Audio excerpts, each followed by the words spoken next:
Ladies and gentlemen, it is Kevin Tompkins, it is Britt Flint, it is Andrew Cooper, it is Lightning Round, of course, powered by Fantasy Alarm and Better Sports Network. Guys, how we doing? We are on the precipice of rookies reporting to training camp. We're on the precipice of full-on training camp, hard knocks, everything. How we doing? Doing good, man. I will say with the Hard Knocks, the Jets are trying to resist, clearly. And the funny part of the reactions to it, though, is that you see the people come out and say, oh, the Jets are saying, we're not going to cut people on TV, and people are disappointed by that. It's like, come on now. You that desperately want to watch somebody get fired? It's a little heartless. Yeah. There's a lot of crash TV out there that we can watch. I don't think we really need it with the NFL, but I will just say this. I have never watched 1 minute of Hard Knocks. It's not my bag. It used to be great. Here's the real trick is that it used to be great. You know what the best better than Hard Knocks was that all for nothing or all nothing show that it was on Amazon, I think. They did like the Cardinals, they did a couple other teams. Well, teams do their own right now, and you can pull just as much info from those. Like I watched the Panthers one after Corey Parson told me to watch it. I watched the Cardinals flight plan. Like those are all on there, and honestly, it's the same because nowadays all the teams can nix whatever they want from HBO stuff anyway. So you might as well just watch the ones the teams are making, But it used to be right. HBO was just there, and the teams had no say. Now they have a little more say. Yep, exactly. So today, actually, before we do that, obviously we have the Fantasy Alarm draft guide. Coop, why don't you go in depth about, what we've got as far as the draft guide, what we've got coming up, what you can expect going forward as we do get into training camp here, as we do get into really the meat of the offseason, what we're waiting for preseason games. Yeah, honestly, with the Fantasy Alarm draft guide, you can get right now everything that you need to draft because all the rankings are in there. My rankings, Howard's rankings, all the linear rankings. I also have my own dynamic rankings, which are basically my dynasty rankings. Your dynasty rankings are in there. The dynamic rankings are yin and yang rankings for every position. So everything you need rankings wise is in there. We also have a lot of the concept articles out there. You have Kevin Tompkins's 0 RB article, Britt's Anchor RB article, all sorts of wide receiver stuff. John and Pemba's QB tiers. My tight end stuff is dropping soon. So that's all in there. And we're going to continue trickle stuff out and update stuff. So if you go in there right now, $26.99, you can get just a draft guide. That's pretty much all the football content we have coming out from now till the season. But the better deal, honestly, is just to become a Fantasy Alarm member. Right now, we have it set up where if you go in, sign up for Fantasy Alarm, use promo code COOP, you get 50% off the first 6 months. And you get 7 days where you can go in and check everything out. Check out the Discord, check out the rankings, check out the articles, see if you want to be part of the member full time. And you get all the baseball stuff, all the NASCAR stuff, all the DFS stuff, all the baseball and basketball and hockey dynasty stuff. So you get everything with the All Pro. That's the better deal. It's like $20 a month with the discount. So that's the way to go. But if you just want the football guide, that's there too. But it's all available. We're going to talk about some of the stuff today. So give you a little sneak preview on the show.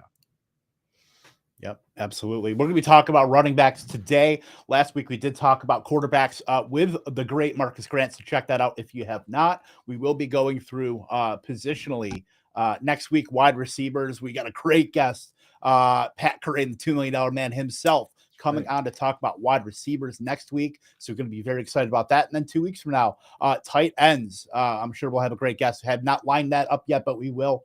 But let's talk about running backs, the topic of the day. Obviously, running backs very near and dear to my heart, not so much in the first round, second round, third round, fourth round. But let's talk about these top end running backs. We know our own John and Pemba, Mr. Austin Eckler himself. If I was going to tie any person to, as far as a brand, it is I'm going to take Austin Eckler no matter where I am in the draft. And he did that in our mock draft that you can find at Fantasy Alarm too. He took him at 103. So it got me thinking about, we're talking about these running backs when in a very wide receiver heavy top of the draft. Is Austin Eckler, he finished as RB1 last year. Is Austin Eckler really that harebrained an idea to take over Christian McCaffrey? I'll go first on this one. And I'll tell you that. So obviously we got to give Impemba his flowers for last year because he sat there. And while everybody was saying, oh, do I take Christian McCaffrey? or McCaffrey's going to get hurt, so I'll take Jonathan Taylor. And Pep was just saying, hey, in full PPR, I'm taking Eckler at 1. And he did that in a couple drafts. One draft that I was in with him, that was a draft with all elite fantasy gamers for Billy Muzio's video series there. And we just barely came in second, right? So, and Pep was all over it. But I'll say this year, I'm a little scared. There's two things that scare me, especially if you're drafting right now. If you're drafting right now, I'm staying away just because I still look at last year where that team had the Jaguars against the ropes, couldn't run the ball when they needed to run the ball. And that's how you win those games in those situations. Austin Eckler, as great as he is as a pass catcher, he has more receptions over the last 4 years than Deebo Samuel, which is crazy. They've both been in the league for those over that 4-year span. He has 50 more receptions. So this guy's catching a lot of balls, but they likely need to bring in an extra guy for those early downs. I wouldn't rule out Zeke coming into play with Kellen Moore, and Kellen Moore himself is the other issue. We know Joe Lombardi loves to dump it down to the running back. He did it with Alvin Kamara with the Saints. He did it when he was with Reggie Bush and Theo Riddick with the Lions. And last year, he fed a ton of balls to Austin Eckler. That's why Justin Herbert had such a low ADOT despite having so many passing yards. I think this year we might see Eckler. I mean, I would never project him for less than like 60 or 70 targets, but is he going to get over 100 after they go out and they drafted a wide receiver to go with Keenan Allen and Mike Williams? A little bit nervous on that. I don't know. I mean, like, I'm not going to move Eckler down farther than 3, but I can't take him at 1 right now. Britt, where are you on that? Can you take him at 1 at this moment? Yeah, I think that I could. You mentioned that, he couldn't get that 1 yard in the playoff game, but when he gets the amount of targets that he does, that's all we care about in fantasy football. And in the small sample size that we saw Christian McCaffrey play with Elijah Mitchell, Mitchell actually had better rushing stats. He went 18 for 89, 9 for 59, 7 for 39, and 5 for 55, compared to 1438, 739, 1132, and 10 for 45 for McCaffrey. McCaffrey's upside was based on that target share and what he can do out in space. But if Mitchell comes back healthy and eats into that bell cow role that we've seen from Christian McCaffrey, I think that Eckler can absolutely outscore him. The crux really rests on whether or not the Chargers bring in another back or if they go with Eckler as the bell cow once again. But right now, I think that it's Eckler's show. Yeah, and Eckler's a different kind of bell cow, not in a bell cow in the natural sense where you're expecting a guy to get 300 carries. That's never been Eckler's game, never will be. I mean, 206, 204 carries the last 2 years. That's about the max of what we can expect from him. But the fact that in 16 games, he's played 16, 10, 16, and 17 games the last 4 seasons. In those 16 or 17 game seasons, he's never had less than 94 targets. So even in an offense where now they had Quentin Johnston, I would say Keenan Allen's pretty well insulated in that offense. You can say Eckler is probably the 1A, 1B, however you want to spin it, but it's going to be more Mike Williams kind of battling with Quentin Johnston as far as who's going to be that third target. I mean, they all can eat. It's a great offensive environment. You had Kellen Moore in there, Justin Herbert taking another step up this year. So I'm very intrigued by how that offense is kind of meshed together. But the things that we can't set in stone, Austin Eckler and Keenan Allen, and Austin Eckler being at least 90 targets. We know he's going to flirt with 1,000 yards. He's never reached it in his career. Nobody scored more touchdowns the last 2 seasons than Austin Eckler either. So we know he has that kind of equity. And the thing that's benefited him is the fact that they don't have that backup running back. They have Josh Kelly. They've been trying for years with the Isaiah Spillers and the the Larry Roundtrees of the world. Yeah, it's just stop trying to make RB2 happen with the Chargers. I'll say this. If they don't bring in another back, then I'll definitely be high on Eckler and I'll be very high on Justin Herbert, because having a running back, not having that, goal line grinder or even just a guy, a plotter, like even if they bring in Zeke, not having that guy really makes the running back an extension of the pass game. And that's how you got all those crazy seasons from Drew Brees. It was that instead of run plays, they're just doing little flips to Alvin Kamara, and he gets those points too. So having that RB as the extension of the pass game is awesome. Yeah, that was the next question I was going to have is, are they a sneaky spot for one of those free agent running backs to land with, whether it's the Fournette, Hunts, Zeke Elliott? So I think that's an interesting kind of dichotomy there, where if one of those guys lands, I don't know if he's going to eat too much into Austin Eckler's, upside, so to speak. It may hurt the touchdown equity. I think that's where he would be hurt with them bringing in somebody from the outside. But as currently constructed, I think you can still lock in Eckler for almost 1,000 yards, at least probably I'd say 90 to 100 targets, maybe more, and double-digit touchdowns. So I think with that, all in totality, I think you can make the case for Eckler. I don't think he's any worse than RB2 though. And he doesn't want the ball less. He wants more money, right? Like it's not like he'd be content having somebody else take some of that workload away. That's right, or be managed. He's not that kind of guy. Yeah, exactly. Now let's talk about the next running back off the board, which is I shouldn't say controversial, because it's really not, because from what we've seen in the past with running backs that are rookies being drafted in the first round, we know Bijan Robinson, currently RB3, never played a snap, whatever. We want to throw the generational tag, we could do that too, but we know premium picks in fantasy that are rookies, Saquon Barkley, Leonard Fournette, Ezekiel Elliott, we've seen them thrive. And then Clyde Edwards-Helaire, clearly an outlier there as far as, the kind of back that he is, going to Kansas City, which may have kind of influenced that fantasy, like where we had to take him about 106, 107 a couple years ago. Do we have any concerns, Britt, about Bijan going this high, knowing that he hasn't played a snap, or just kind of the offensive environment in Atlanta pretty insulating him toward, what we think is going to happen, getting 300 carries, such a run-heavy offense. We know Arthur Smith puts together a really good offense for a running back to be able to thrive in. Yeah, I think that you're drafting him kind of close to his ceiling, but there's no doubt he's going to get that volume to put him close to the top, if not as the RB1. And Dan Malin in his offensive line rankings, that is also part of the Fantasy Alarm Draft Guide, actually has the Falcons offensive line ranked as 5th overall. So if they improve that much, they're going to run it down people's throats. Last year, their offensive line was not great, but they did a lot to improve that. And Bijan also has receiving upside, so you could get the best of both worlds between the volume and the targets. And I'm really not opposed to taking him where he's going in drafts. Yeah, they really leaned into the run game, right? They brought back, they brought back Caleb McGarry. They brought back Chris Lindstrom. They brought back Keith Smith at fullback. They drafted Matthew Bergeron too. Drafted Matthew Bergeron, traded for Johnny Smith. Like, they are loading up on it, man. So, and here's the thing. If we're talking about the data and the trends within this league, and everyone's saying that, okay, running backs are undervalued and teams aren't drafting them as high, and the older guys get nicked up more and they fall off a cliff earlier. If we're considering that entire narrative, shouldn't that be an argument in favor of Bijan Robinson? The fact that this team went out and drafted him as high as they did, and he's a young guy without a lot of wear and tear, and they already had somebody that they could have used, but they went out and got him. So that's why when everything lines up exactly like that, and you know me, Kev, like, I'm the number one fader of young rookies. I'm the guy that pours cold water on everybody. But in this instance, like, with a running back going this high, I'm in.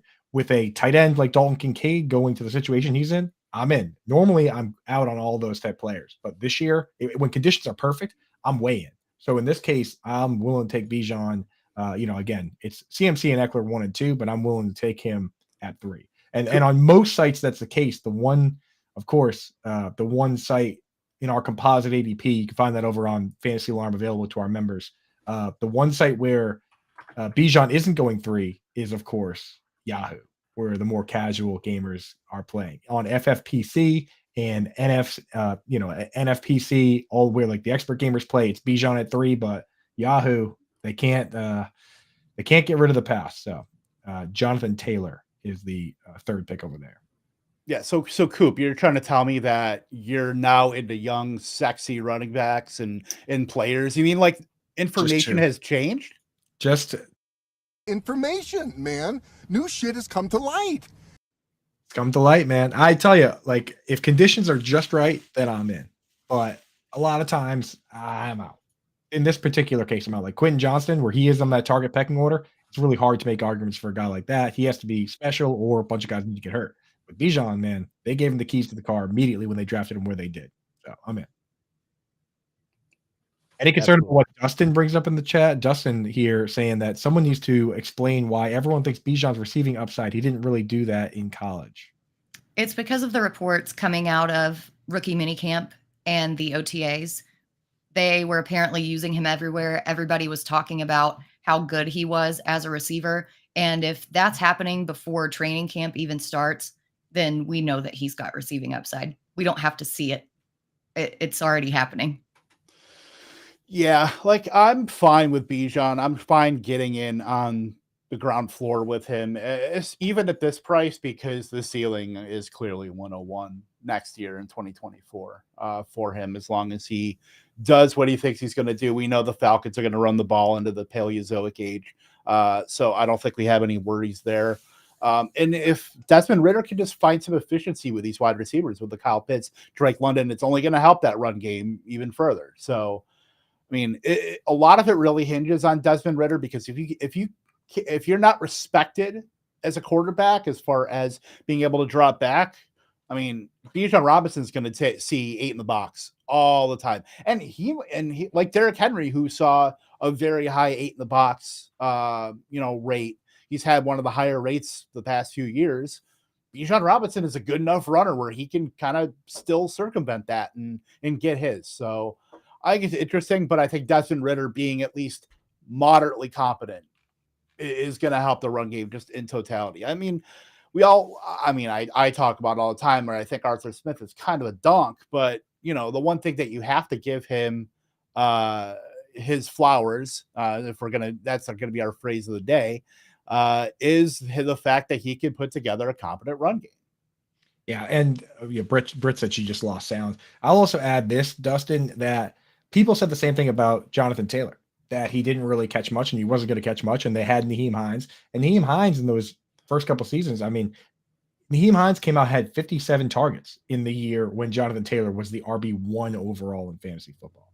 So, like, even if they mix in, I don't know, what are they going to mix in, Cordarrelle Patterson? Is that what you think they're going to do? Like, even if they mix in Patterson or Algier, like, is that guy going to command 60 targets? And just like with Jonathan Taylor, is it going to matter? Like, because with Jonathan Taylor, it didn't matter at all. Yeah, actually, Cordarrelle Patterson, I've been drafting him a lot in basketball just because reports are coming out that he might be playing more wide receiver this year. I don't think he really has to play that gadgety running back, or as our good friend JB Barry would call him, fake running back. I don't think he has to do much of that this year, with now that they have Bijan, now that they have Tyler Algier. I think Caleb Huntley's still kicking around somewhere, but yeah, so I think obviously they need a wide receiver right now. It's Scotty Miller and I don't even know. Matt Collins came up. Matt Collins. Yeah, our better Alan Lazard, Matt Collins. Yeah. So yeah, he should be Bijan's going to be good. Lock him up. Going down a little bit further. We're literally going down the line here with RB4 through RB7, because I feel like there's more questions about this group of running backs than there's ever been. Nick Chubb, Browns offense, they could pass a bit more with Deshaun Watson, a full season of him, if he is not what he was at the end of last year. And, even if he's not what he was in Houston, at least somewhat close to it. But even then, maybe he's not the biggest lock to carry some of that receiving work that now departed Kareem Hunt had before. Jonathan Taylor, still a good option. Has some touchdown risk, I would say, depending on how many games Anthony Richardson does play. Saquon Barkley and Tony Pollard have volume locked up, but Barkley is a holdout risk, and Tony Pollard's coming off a broken fibula. So I do think that there are a lot of questions about those guys.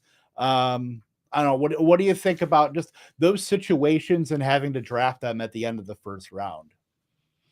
Yeah, the problem that I run into with Nick Chubb is that I love Nick Chubb. I love the fact that he's got the backfield to himself now. He's got the keys to the car. I love the fact that if you look at pretty much every draft, every sports book, it's like DraftKings, for instance, they have Nick Chubb set as with the highest over-under for rushing yards. A lot of them have him with the highest odds to lead the league in rushing. So people are looking at it and saying, okay, like the real difference maker is, can he be a guy that gets 50, 60 targets? He did get 49 one year.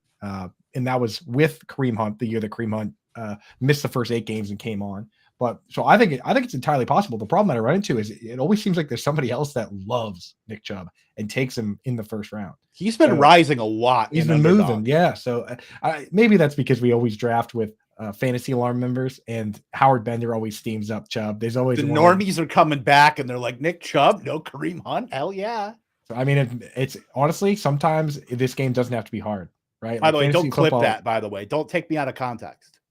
Well, nah, we might have to, because fantasy football doesn't have to be hard. Like Nick Chubb is awesome. That line is still awesome. Last time I checked, like Joel Bitonio is still there. So I'm in on Nick Chubb. I just need to figure out where I'm comfortable drafting him. I actually kind of realized that I need to move him up a little bit because I don't get him. I don't end up getting him. It's hard to get him at the beginning of the second round. So I think I need to move him up into that swing range where if I'm picking at 11 or 12, I just say, hey, I'm going to get Chubb here and then figure the rest out in the second round.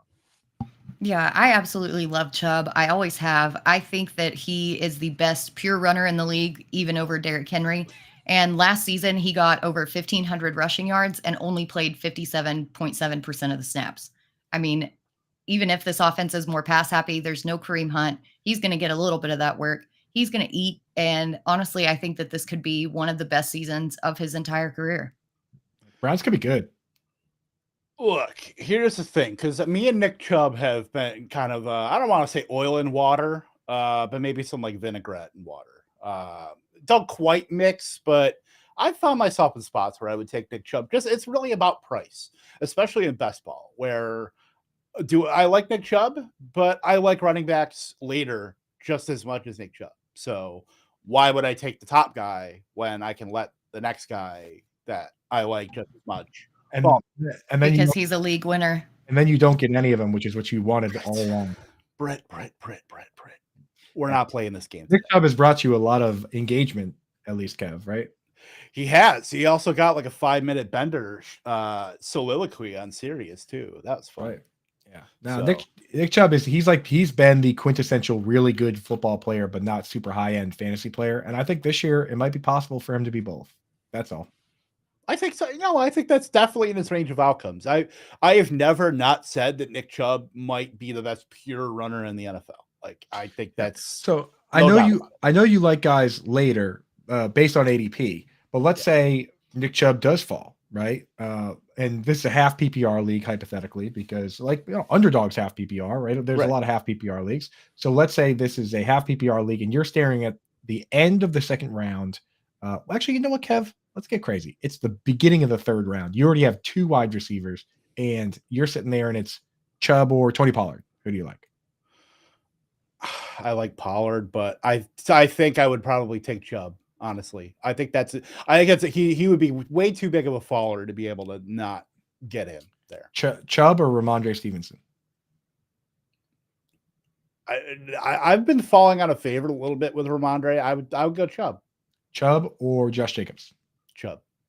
See, so it is ADP based, because if he was there, you would take him, but he just goes, and this does happen. He goes, I've seen him go in the first round, but he usually goes mid-second, so he doesn't make it down to the swing where you feel like you're getting a better deal. So I feel you on that, Kevin. Maybe you're not as low on Chubb as you think you are. It's just you'd much rather take those wide I receivers. still like Taylor over him though, and I still like Barkley over. I have it that way too. And that's the problem that I run into, is that if you like Barkley over Chubb, you are almost never getting Chubb unless you take Barkley in the first round. It's like Exactly. conditions need to be perfect. Not to mention, I'm sure you would take guys like Waddle, for instance, over Chubb if he was there. I take Devonta Smith over Chubb. Yeah. So unnecessary- that's why you're never getting Chubb, dude. 'cause I you're am taking T. unnecessarily Higgins. high on Devonta Smith versus the field. So Yeah. that's hardly ever happening. But I like to say I've shown some growth. I have drafted, I think I'm at like 5 or 6% Nick Chubb. I think I'm like just slightly underweight on the field in best ball. I Look at you mean, go. yeah. And if I take 2 wide receivers, then that's the thing. In a season long league, these running backs are going to be skewed even higher than an expert draft or like a industry draft or anything like that. Those running backs are going to be pushed up, so it's never going to be in a range where I feel comfortable taking a guy like that. I've got the numbers for you based on the composite ADP over at fantasyalarm.com. If you're a member, you can access this using and if you're not a member, sign up, use promo code COOP, get 50% off your first 6 months. But we keep the ADP up there. We update it every single day, and we keep the ADP from both sites like Underdog, but also the high stakes fantasy gamers and the casual gamers, because you want to know what's going on with everybody. So for high stakes, we'll have like FFPC, NFFC, and then like RT Sports is kind of a mix of both. And then Yahoo, of course, is a little more casual. Nick Chubb's ADP, if you look at FFPC, which is their contest, is $2,000, and it's not that many teams. So your odds are pretty good. Winner gets $1 million. He goes at pick 19 in those. Whereas on Yahoo, where your hometown boys are still doing mock drafts for some reason, he goes at pick 11. So he's at back end of the first round pick on Yahoo on sites like FFPC and NFFC, where it's kind of tournament based and you really only want upside. He goes pick like 18, 19. So just keep that in mind. If you want Nick Chubb in your hometown league, then you're probably going to need to take him at the back end of the first or anywhere he goes in the second. Like any second pick, you just need to take him there because he's not going to make it back to you. Exactly. And then let's talk about let's talk about Tony Pollard, because we're talking about all these running backs now that we got Tony Pollard. I think there's less questions about him. It's really only the fibula that he has to come back from, but we know there's a possibility of Zeke coming back. We'll go to the resident Dallas Cowboy fan, Britt Flynn, here with this. Are you higher? How do you have these 4 running backs? We're talking about Chubb, Jonathan Taylor, Barkley, Pollard. Are you higher on Pollard than some of those other guys? Or are you kind of wary, a little bit, not wary, but concerned that A, another running back might come in to spell him, B, the fibula injury? I'm concerned about his durability and his carry volume, because he's never in his career carried over 200 times in a single season. And now you've got Malik Davis, who, showed some little hint of a spark last season, but wasn't that great. Then you've got little pint-sized Deuce Vaughn back there, which, as good as his story was, I don't know how well he's going to fit into an NFL offense. And then you've got the ghost of Ronald Jones and Rico Dowdle. I mean, I worry how much abuse that Pollard can take. And he's never really been a between the tackles guy. He's excelled when he's run outside and when he's taken those short passes. I just worry, especially coming back from that ankle injury, that he's not going to be at 100%, or if he is, he's not going to be for very long. Yeah, Brett. And that's the big thing with this injury, like the broken fibula here, is that people seem to think that when it's a broken bone, quote unquote, they tend to treat it like it's a broken finger or like a broken wrist, even, where it just heals and then you're good. But this particular leg injury is actually the result of a high ankle sprain. So what happened with him is his ankle got twisted, where a lot of guys, it just does damage to the ligaments. It got twisted so hard that his bone actually broke. And the solution to that issue is called tightrope surgery, right? Which, guys like Mac Jones had it. You seem Cooper Kupp. Cooper Kupp had it. But there were guys like Julio Jones that, it didn't go according to plan, so some of these times where, and what's involved in that tightrope surgery is they literally put a screw into your leg or a series of screws into your legs. So anytime you have that happening, you could have situations like Julio Jones, where he had one in his foot and it broke mid-season, or like Marquise Brown. And long-term, what ends up happening is sometimes they have to take these screws out and then he misses time next offseason, or there's a lot that can go wrong anytime you're doing surgical procedures like that. So I do have some concern long-term for Pollard. Anytime they're taking, fixing broken bones and twisted ligaments by surgically adding screws, right? So that's why for me, when I look around at those crews, I'm probably going to have him at the end of that group.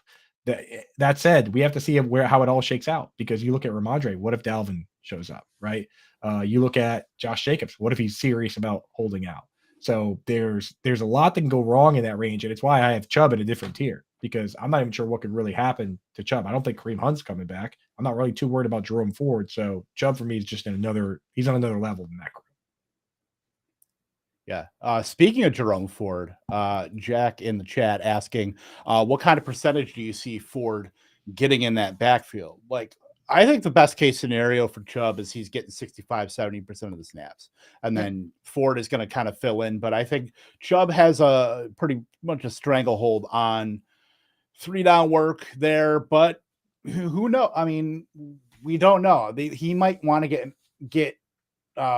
Stefanski might want to manage Nick Chubb just a little bit So I think Ford could sneak in there. I just don't think it's going to be anything, that's substantial. Nothing to the degree of where Kareem Hunt was mixed in.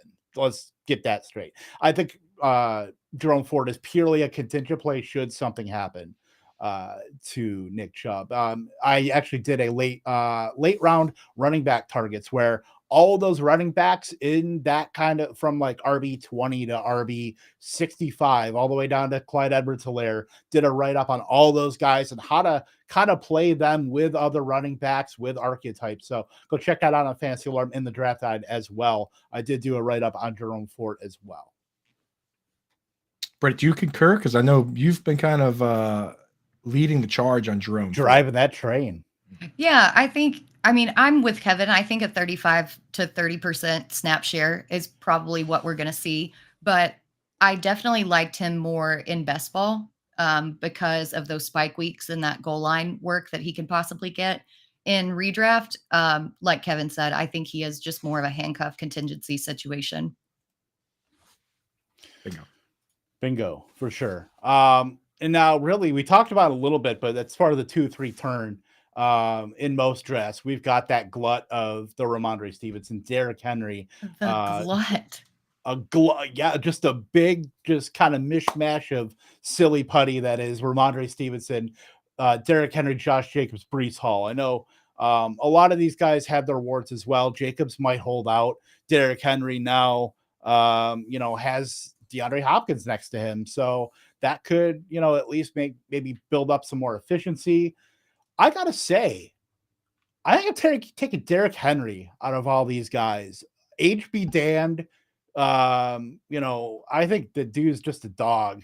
Now, I don't think the Titans are going to be that great of big of an improvement with DeAndre Hopkins. I know Britt certainly thinks otherwise about the Titans per her tweet a couple days ago after that trade. But I do think that the Titans at least find a little more efficiency with DeAndre Hopkins having finally a bona fide number one target that's an established targeter. And then having Treylon Burks, having Chigakonkwo. I am taking Derrick Henry out of these guys. If I have Jefferson and if I take another wide receiver, if I need an anchor, take it Derrick Henry. Don't quote me, please. I have a brand to protect. Yeah, and I think I'm going to go even higher on that. I am higher on the Titans now that they got DeAndre Hopkins because now you have to respect the pass. You can't just stack the box and be like, oh, well, they're going to run Derrick Henry. Oh, there's another Henry run. And the last time that the Titans had like A.J. Brown and Corey Davis, both of them almost hit 1,000 yards. And Derrick Henry still had over 2,000 yards because it balanced out that offense enough that defenses weren't able to scheme against it. And with Mike Vrabel, as good as a coach as he is, I have no doubt that they're going to continue to do the same. And I think that this Titans team may make a run for the AFC South now. Yeah, my concern for Henry was that he would get traded somewhere, and it comes with uncertainty. And if he did get traded, he'd miss out on the best part of his schedule, which if you look at his schedule, especially for underdog, where we want guys in the last few, you got to string together a number of weeks. He's got the Texans week 15 and then the Texans again week 17. So two of those the thesis of the play. 2 of those last 3 weeks. And honestly, the Jaguars, everyone loves them now. They're becoming a better team. That's the week 18 game that doesn't matter. So they actually miss out on at least one of the matchups that was going to be bad for them. I mean, they get the Falcons, they get the Bucks, they get the Panthers, they get the Colts, the Seahawks. There's not a lot of powerhouse defenses on their schedule, right? Even the Chargers, Bengals.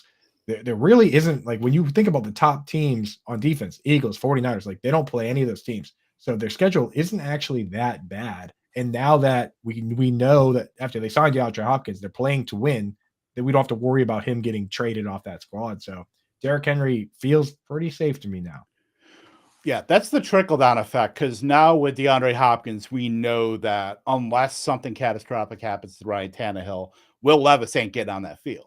No. So now that Tannehill's going to be there, now that DeAndre Hopkins is there, it's only going to help Derrick Henry as far as at least this season's security and knowing that he's going to be there and he's going to be I would say probably at worst a 7-win team. They're going to be in the mix for an AFC playoff spot, but I've just never been that big of a Tannehill guy. At least the last couple of years. Now that he's got a bona fide weapon, I think he's draftable. I don't know if about in season long, where I think he's more of a watch list guy, where if you have to pick up a quarterback and he's going to be out there, he's like 2022 Matt Ryan. I feel like maybe without so much of the downside. That's kind of where I have Ryan Tannehill, but for Derrick Henry's sake, I think he's a lock over that group, with Breece Hall coming back from his injury, Ramondre Stevenson. I do have some questions. How do you guys feel about that? Do you guys have any questions about Ramondre Stevenson? I'll go with Coop because he is the resident Patriots fan. Having to kind of take on more of that receiving role, almost out of necessity, it seems like, because they were so hurt, with Ty Montgomery, and then having to bring in the Kevin Harris's, Pierre Strongs of the world. Did they use, that receiving back? Does that take some of the upside off of Ramondre Stevenson? Like, how do you feel about that kind of? I have an article coming out on this exact thing today. It's already with the editors now, just talking about how the Patriots have now moved into the top spot odds-wise for Dalvin Cook. There's only essentially 3 teams really in the running based on the odds. There's every other team is 1,500 or higher, $100 to win 1,500, except for the Patriots at plus 150, the Dolphins at plus 200, and the Jets at plus 400. So what that honestly tells me is even if he doesn't go there, it means that they're thinking about it. They're thinking about who's going to be our James White or Danny Woodhead or Kevin Falk that they've had pretty much the whole time. Last year, Ty Montgomery, week 1, played 20 snaps in the backfield and had 4 targets, right? Like they kind of were shaping up to use him a little bit like that. Pierre Strong probably as a rookie he wasn't ready, right? Like he didn't have the scheme down, and that happened to James White. James White himself only had like 14 snaps like as a rookie. Damian Harris was a healthy scratch for the entire rookie season. Like that's kind of what they do over there. So I think that if it's not Ramondre Stevenson, without Dalvin Cook there, I'm not going to move him from the second round, but I think there's room for a potential second guy to come in there and get meaningful work, whether it's Ty Montgomery, who running back coach Ivan Fears thinks it might be, or former running back coach Ivan Fears. I actually I played high school football with his son before he went to UMass. Yeah. So Ivan, great dude. But he says that he might be Ty Montgomery, and then beat writers like Evan Lazar are coming out saying what we're saying, which is the more fun player is Pierre Strong, because he has he runs a 4.37, 99th percentile speed. Like that's the dude right there. So we're rooting for it to be Pierre Strong because that's more fun, but don't be surprised if it's Ty Montgomery. And let's just hope it's not Dalvin Cook, because that would be annoying for fantasy football. Yeah, I really need to add the Ty Montgomery stuff into the Andrew Cooper bingo card. Well, Howard Bender already said that it's a $50 fine every time I say his name, so that's money in the jar. Hopefully Howard doesn't listen to this one. His internet's actually down today, so hopefully he missed this one. Nobody tell him.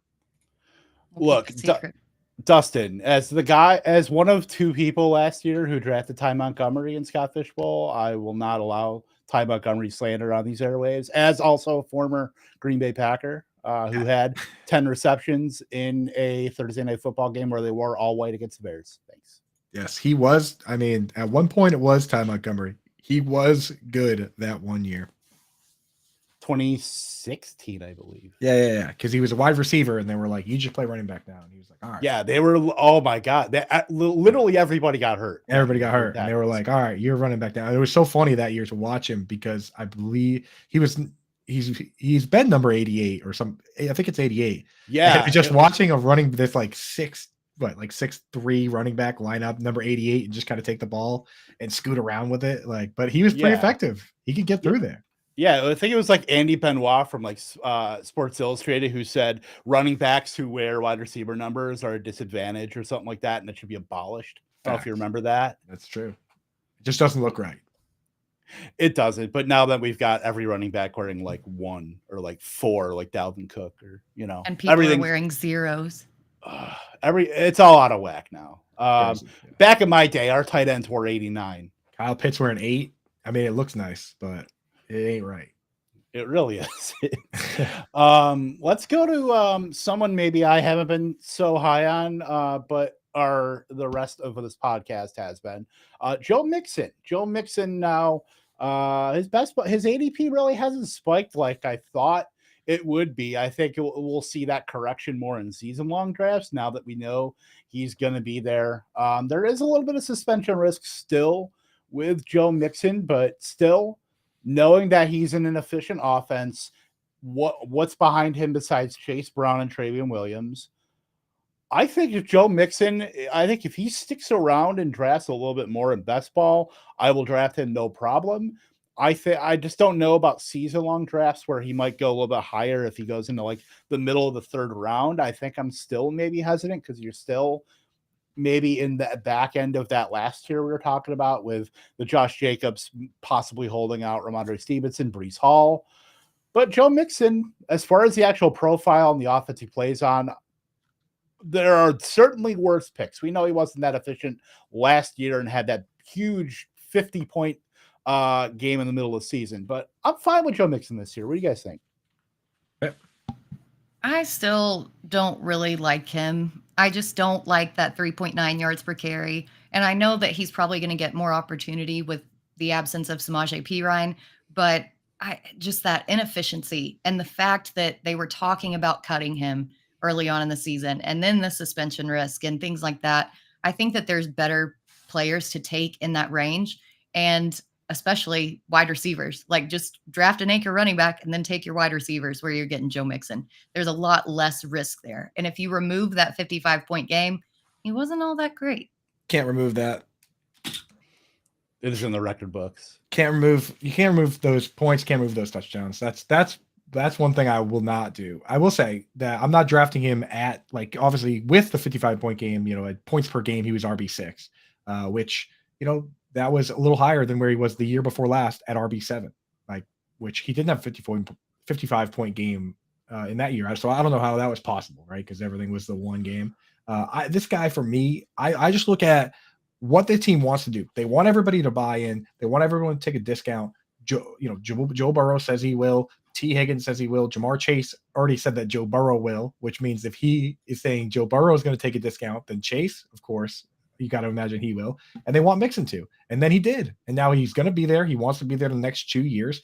And this guy, people told me that in 2021, the year before last, that you were a fool if you take these guys in underdog, right? And then a dude won $500,000, and his three running backs were Zeke Elliott, Joe Mixon, and Devin Singletary. He couldn't have picked more boring running backs according to the Spike Week community, and he beat everybody else. So that narrative, to me, I'm not worried about it. I'm looking for as many guys that can be every down backs as possible. So Joe Mixon, when I look around, and even in Yahoo and all these other leagues, he's still going the same place, pick 47 or so, which is late fourth, early fifth. I start looking around, and there really aren't guys that are even capable of anyway being the RB6 or RB7 in points per game, whether that's with a 50-point game or not. It's not even in the range of outcomes. So I'll take a guy where, he could be RB12 or RB13 if he doesn't have those games, knowing that he might have those games because that team is awesome. And sometimes running backs on awesome teams just score touchdowns even when they don't deserve them. I've seen LeGarrette Blount score 18 just because he's hanging out with Tom Brady while he was catching only 7 passes. So if that team's good, whoever starting running back is, I want him. So Mixon, I'm in on it. I get all the arguments against him. And you know what? Hey, 50-point game, you know what that is? That's a spike week. And isn't that what we like? Coop's sitting here like, la, la, la, la, la, still taking Joe Mixon. Still taking him, dude. Still winning. Yeah, if that spike week had been in a different week, I think maybe we would change your tune a little bit, but it always works, dude. Spike week is a spike week, I guess. Gabe Davis Yeah, scored. but we're not saying the same thing about Mike Evans and his 44-point spike week in week 17 last year. Because Tom Brady's not there anymore. Week 16, everybody who had him got knocked out. If Joe Burrow wasn't with the Bengals anymore, then we would move Joe Mixon down. Just like Tom Brady's not with the Bucks, so we move Mike Evans down. Joe Mixon is with the Bengals for the next 2 seasons. I'm not talking about that. I'm talking about like this year and last year. Like last year when he did have Tom Brady, He knocked everyone out of the playoffs in week 16 because he put up single-digit points, and then that spike week came in week 17. Well, he had a Like bad I don't game. like betting on spike weeks. I like consistency. Well, that's underdog. That's what they tell us. But Joe Mixon has he's been fairly consistent over the last 2 years. He's not been terrible. Like, and they improved the offensive line too. So I give him enough credit that, hey, he's going to be there. He's going to be the starting 3 down back for one of the best teams in the league. It's kind of hard for me to move him into the 7th round. Guys, I just want to say that we're arguing about the wrong running back. What do you want to argue about? Who do you think? Miles Sanders. The guy that you had the cursor on in our show doc? He's awesome.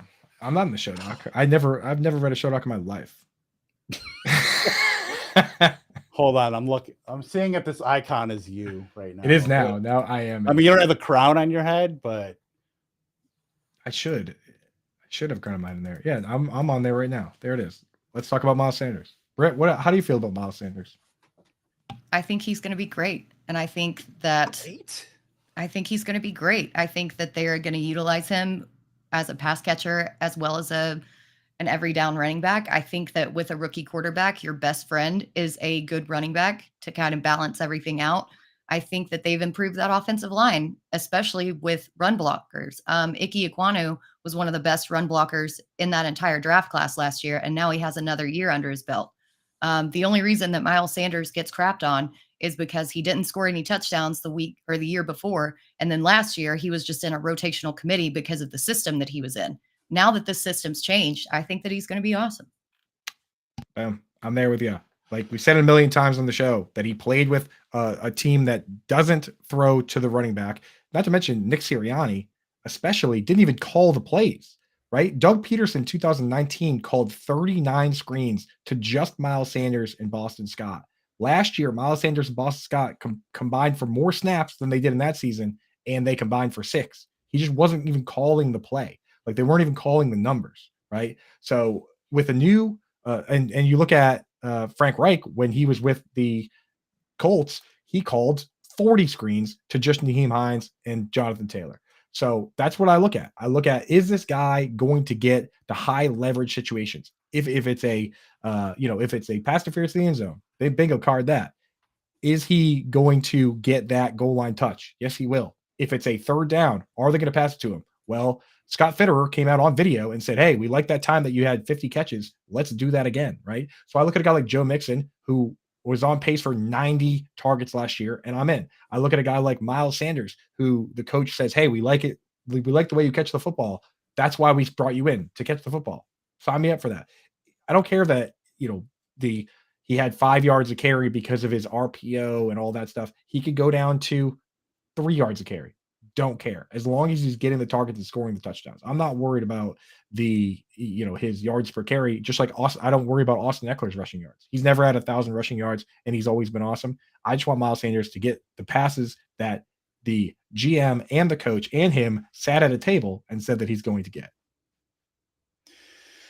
All fair arguments for Miles Sanders. Look, I'm not going to come at it with a specific player take about Miles Sanders. I am a bit worried about the Panthers' just viability for this year, being able to get him some touchdown equity, because even though DraftKings does have the Panthers for 7.5 wins this year as the over-under, just the collection of spare parts that they brought in, I don't think this, and a rookie quarterback or possibly Andy Dalton, I don't think that this team is going to be winning a lot of games. If I'm going to place a bet, it would be on the under of 7.5 wins. I'm just not sure that Adam Thielen, DJ Chark, Jonathan Mingo, who are all question marks, they're not like, I mean, Thielen was a solid proven commodity in a different offense. Now goes to Carolina, clearly in the twilight of his career.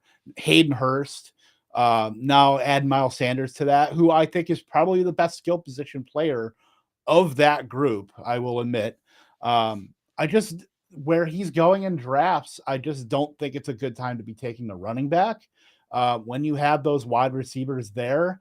But I have drafted a little bit of Miles Sanders just because I do think that he could get that 3rd down role, or 3 down role, I should say.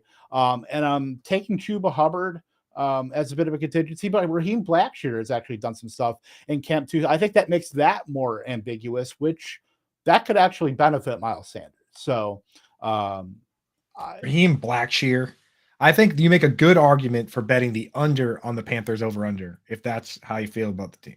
Like there is certainly some uncertainty there, but the way I look at it is it's just it's the team environment. It's where you have to take Miles Sanders in relation to other position groups in fantasy. I think maybe there's less of an I think it's more of an argument to not take Miles Sanders in best ball.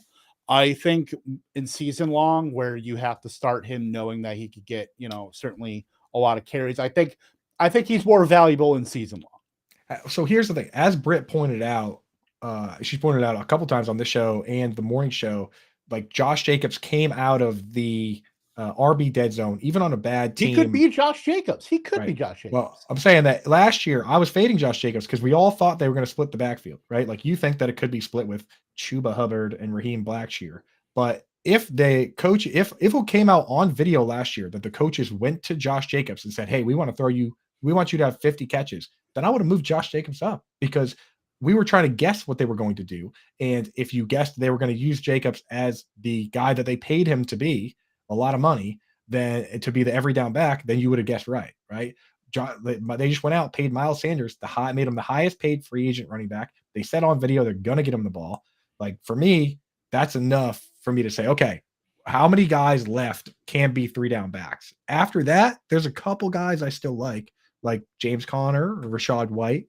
I think that those guys are pretty good players. And the main arguments I hear from people like JJ Zacharyson, who I've talked to this about, he says, well, I like these other guys better. To which I say, you can still draft those guys. Like if you take Miles Sanders, that doesn't mean you can't take James Conner, right? Right. I like Conner more than Miles Sanders just because of where he goes in drafts. And I think we kind of overrate the fact that, oh, well, the Cardinals are going to be 1-8. They're not going to play Kyler Murray once he comes back. Like the Houston Texans, knocked the Colts out of the playoffs.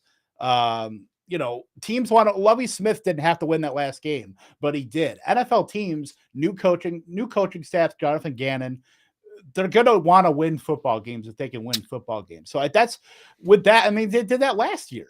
I mean, they could have packed that whole thing in to play Jonathan Ward, and they didn't. They gave James Conner a lot of receiving work as well. So I think that's a pretty fair argument, at least to where even if we think Arizona is as bad as any team in the NFL, 4.5 over under win total, that I think they're still going to play. They're not just going to completely pack it in and play XFL guys. Well, that's a good reason. Once again, if you want to bet the over 4.5 win total, Vegas says that team is going to lose 13 games, right?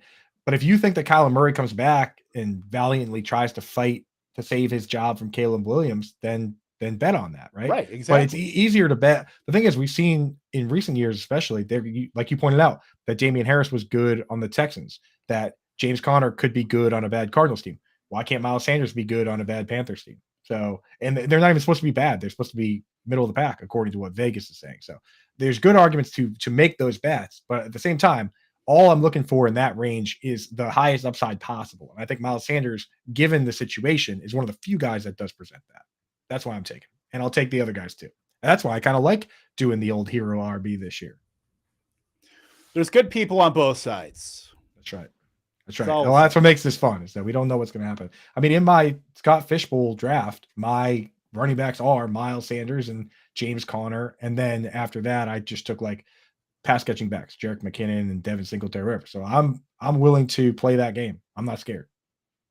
We are up against it as far as time, but I wanted to ask you guys real quick, getting into these late round options. Who do we talk about the Jalen Warrens, we talk about the Tank Bigsby's, we talk about, how these guys could, have this big upside should something happen. But what we don't talk about is in the running backs in this range, who maybe is the most questionable pick of these late round in terms of like return on investment, taking these guys around, the Jalen Warrens or Tank Bigsby's, who you don't think like, why are you going that high? Yeah, I'm worried, honestly, and I hate saying this about Devon A-Chain because, there's so much talk about them. I'm just saying, you asked. There's so much talk around Miami bringing in Dalvin Cook. He's got some size concerns. And although he's really fast, I just don't know how much work he's going to get unless there's an injury to Raheem Mostert or Jeff Wilson, who he's going ahead of, by the way, by quite a bit. So I'm just worried not about his skill set, but just his return on investment. Devon A-Chain, yeah, I mean, like he could honestly end up being a backup for Raheem Mostert. Like they could just be insurance for Mostert, who gets hurt all the time, but it could be the case that they really just want to have what they have already, and they know Mostert might get hurt, so they bring in a backup for Mostert, in which case he'd be crazy disappointing at ADP. And Mostert and Jeff Wilson would probably be values. Right. And if I was going to pick any guy, it'd probably be Tyler Algier, just because of what we talked about with Bijan Robinson. Like, what kind of role is he really going to play? I mean, it's ambiguous in that respect, not really an ambiguous backfield, because we know they took Bijan Robinson high in the draft. But I just think that even though he is very talented, I'm still struggling to find even a receiving role for Tyler Algier. I know, like you said, we are up against it. So, Britt, did you have something here? Well, yeah, I mean, coming up after this, I think Britt might be frozen, actually. Yeah. Coming up after this, stay tuned. Me and Britt are hanging around. Howard doesn't have internet today, so it's just going to be us doing the Alarm Fantasy Show. And then make sure tonight you hang around for the Tour Junkies. I really have been getting into their show. The golf is kind of fun to bet on, to fill out some DFS lineups. Tour Junkies will be previewing the Open Championship for golf betting at DFS tonight, 7 p.m. Eastern time on Better Sports. So make sure you hang out for that. That should be a good time. Kev? Yeah, I think it's time we get out of here. I know, Britt, we said a little goodbye to a little early, but we will be back. Well, Coop and Britt will be back at the top of the hour for Alarm Fantasy Football. So for Coop, I am Kevin Hopkins, for Britt as well, obviously. And I will just leave you guys with, and I'm going to do it too, because you know what? Toodles. Toodles.